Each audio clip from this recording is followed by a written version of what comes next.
పాఠకులకి, శ్రోతలకి నా హృదయపూర్వక నమస్కారాలు. మన మైత్రికి ఒకరిలా రాశారు.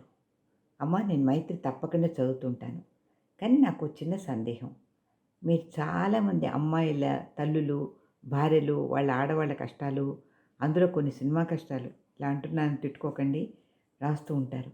కానీ ఆశ్చర్యంగా కొందరు మగవాళ్ళు కూడా మీతో వాళ్ళ కష్టాలు షేర్ చేసుకోవడం చూసి ఆశ్చర్యం అనిపించింది. మీరు వాళ్ళకి కూడా సమానంగా ఓదార్చి జవాబు చెప్పడం ఇంకా ఆశ్చర్యం.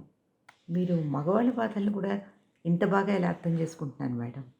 మైత్రి జవాబు: కష్టాలకి కనబడిన కన్నీళ్ళకి మగ ఆడ తేడా ఉండదు కదండి.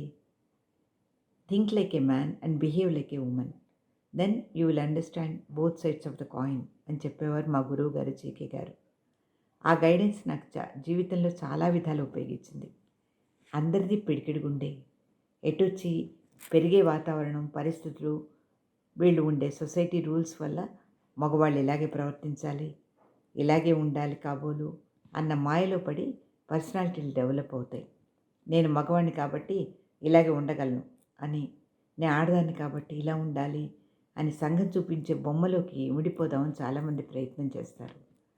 అందులోనే చాలా కష్టాలు ఏర్పడతాయి. ఆఖరికి బాధలో రియాక్షన్లో కూడా ఎవరేమైనా అనుకుంటారేమో అని ఆలోచించి ప్రవర్తించే మాయలో పడిపోతూ ఉంటాం. రక్షించవలసిన ఈ కుటుంబ వ్యవస్థ రూల్స్ అన్నీ చాలాసార్లు శాపాలుగా మారి పాపాలు చేస్తూ ఉంటాయి. దుఃఖం, బాధ, ప్రేమ ఎలా కామన్గా ఉంటాయో అలాగే క్రూరత్వం, రాక్షసత్వం కామన్గా ఆడ మగ ఇద్దరిలో ఉండొచ్చు కదా.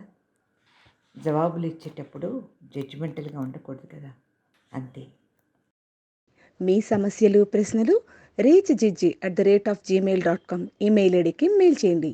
ఈ వీడియో కనుక మీకు నచ్చినట్లయితే లైక్ చేయండి, షేర్ చేయండి, సబ్స్క్రైబ్ చేయండి. జలంధర్ గారి బుక్స్ కోసం కాంటాక్ట్ చేయవలసిన అడ్రస్